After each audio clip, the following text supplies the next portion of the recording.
Et en juin dernier, vous avez lancé le premier influenceur virtuel à impact positif. Ça veut dire quoi? Exactement. Eh bien, nous avons lancé avec Call Me Iconic Sejoy 1440. C'est un personnage qui est parti d'un constat que les réseaux sociaux sont capables du meilleur comme du pire sur les jeunes générations. Et si on pouvait créer une voix positive, à impact positif. Alors, on s'est interrogé en disant quelles étaient les valeurs positives. Eh bien, c'est bien les valeurs, je dirais, de la vie. Et les valeurs de la vie sont souvent effectivement transmises par le sport. Et qui dit sport aussi, dit pour nous, en valeur de la vie, l'environnement. Puisque lorsqu'on parle en fait de valeurs humaines, que ce soit la solidarité, l'inclusivité, le dépassement de soi, eh bien on les retrouve aussi chez les écologistes. Donc on a voulu, avec Call Me Iconic et avec la création de ce personnage, Sejoy 1440, lier les valeurs sportives et les valeurs environnementales.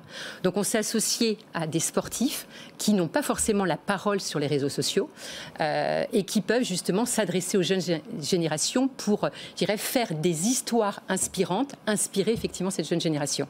Donc il y a Mathieu Navillo qui est avec nous, qui a fondé l'association Une bouteille à la mer.org. Il y a Mathieu Thomas qui revient des Jeux olympiques mondiaux du para-badminton et qui a gagné une médaille de bronze. Il y a Cafécien Gomis qui est venu avec nous ramasser des mégots sur les trottoirs de Paris.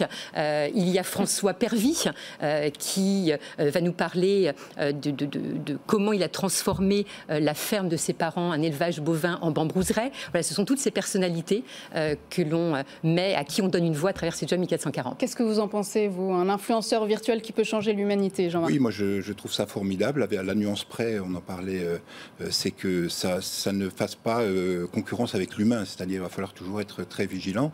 Mais je sais que vous en êtes très soucieuse et en général les concepteurs de virtual influencers le sont.